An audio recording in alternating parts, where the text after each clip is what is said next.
conduct disorder. This is my take on it. So I chose this particular subject. But first, let's talk about what it is. So conduct disorder is a severe condition characterized by hostile and sometimes physically violent behavior and disregard for others. Children with CD exhibit cruelty from early pushing, hitting, and biting to later more than normal teasing and bullying, hurting animals, picking fights, theft, vandalism, and arson. This was from a Google search that I did. As I understand it, conduct disorder is more severe a cousin of ODD or oppositional defiance disorder and less severe than ASPD or antisocial personality disorder. It can happen in childhood or as an adolescent, and it includes a substantial amount of rage. So why I chose this topic is I find it very interesting and almost fascinating to learn about people with the brain of a psychopath, essentially.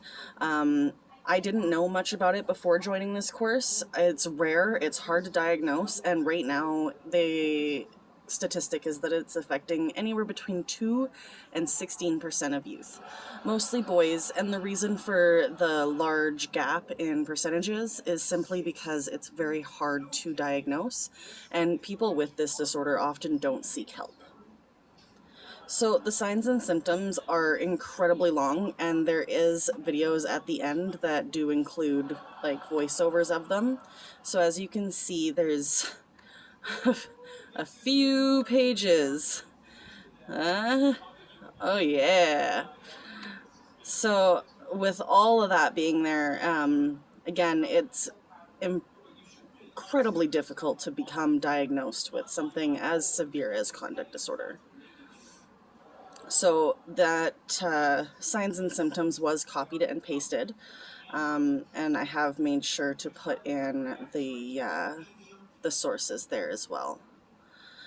So the possible causes of it, I mean, the most probable is severe childhood abuse, and that could range from mental, emotional, and unfortunately physical and sexual.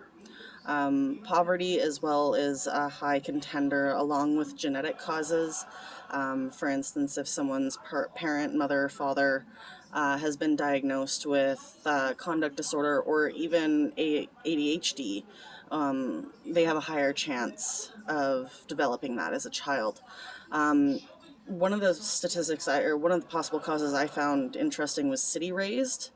And poor nutrition was another weird one that I found. But it does have high comorbidity rates. So if someone has been diagnosed with ADHD or a bunch of other different types of puberty developing disorders, then it's highly possible that they may also have conduct disorder. So there's a few treatment options. Cognitive behavioral therapy is probably the number one. Family therapy, peer group therapy, and then of course medication. There's a few different types of medication that you can go on for that, but of course that is, hoping that you get it diagnosed and your doctor has a way of doing that. So some of the medications can be antipsychotics, but it can also just be SSRIs or antidepressants. So the support that we would have to make sure we maintain in the classroom is to remain respectful, calm, and detached. Avoid power struggles and don't argue with them. Give different options for students and stay away from commands like you have to or you need to do this.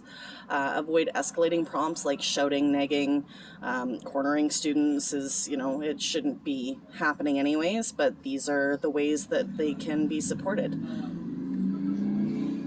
There is a few family resources there, and of course I will make sure to email a copy of my PowerPoint to Cedric so that those are available as well. Oops. No. And then of course my sources of information. So thank you so much for watching my PowerPoint.